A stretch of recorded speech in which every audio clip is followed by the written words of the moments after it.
आज आपण मार्केटमधून कलिंगड, चांगलं कलिंगड घरी कसं आणायचं ते आपण मी तुम्हाला सांगते. जसं मी आणते त्या पद्धतीने मी तुम्हाला सांगते.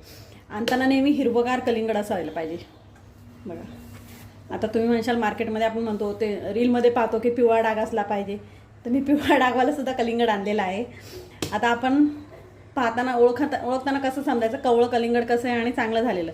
आता याचा रंग दिसतोय ना, एकदम गडद हिरवा कलर आहे. ह्या कलरचं कलिंगड घेऊन यायचं.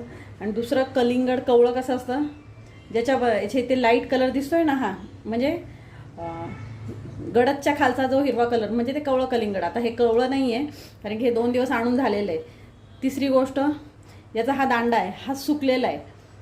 आता हे कलिंगड मी आत्ताही कापू शकते. माझे हे दोन्ही कलिंगड आहेत, त्यांची दांडे सुकलेले आहेत. आता हे जास्त सुकलेलं आहे आणि हे नॉर्मल आहे. पण मी आज हे मोठं कलिंगड कापणार आहे. तर आपण कलिंगड कापून पाहूया.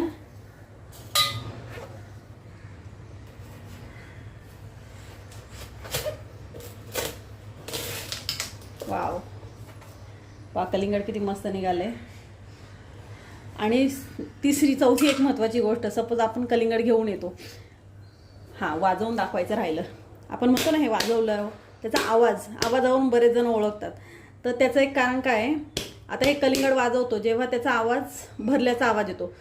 त्यासाठी तुम्ही घरच्या घरी एक प्रयोग करू शकता. माठामध्ये आपलं जे पाणी असतं, जिथे मडकं भरलेलं असतं तेवढ्या भागामध्ये तुम्ही वाजवून पहा. आणि जिथे जेवढ्या वरच्या भागातलं पाणी संपलेलं असतं तिथे वाजवून पहा.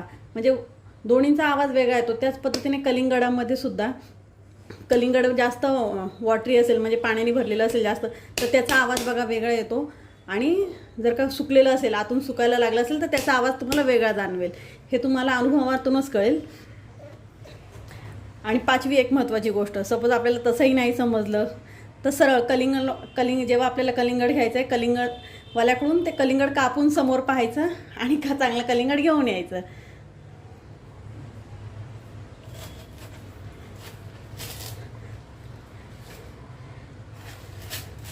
वाव, कलिंगड खूप छान निघाले हे.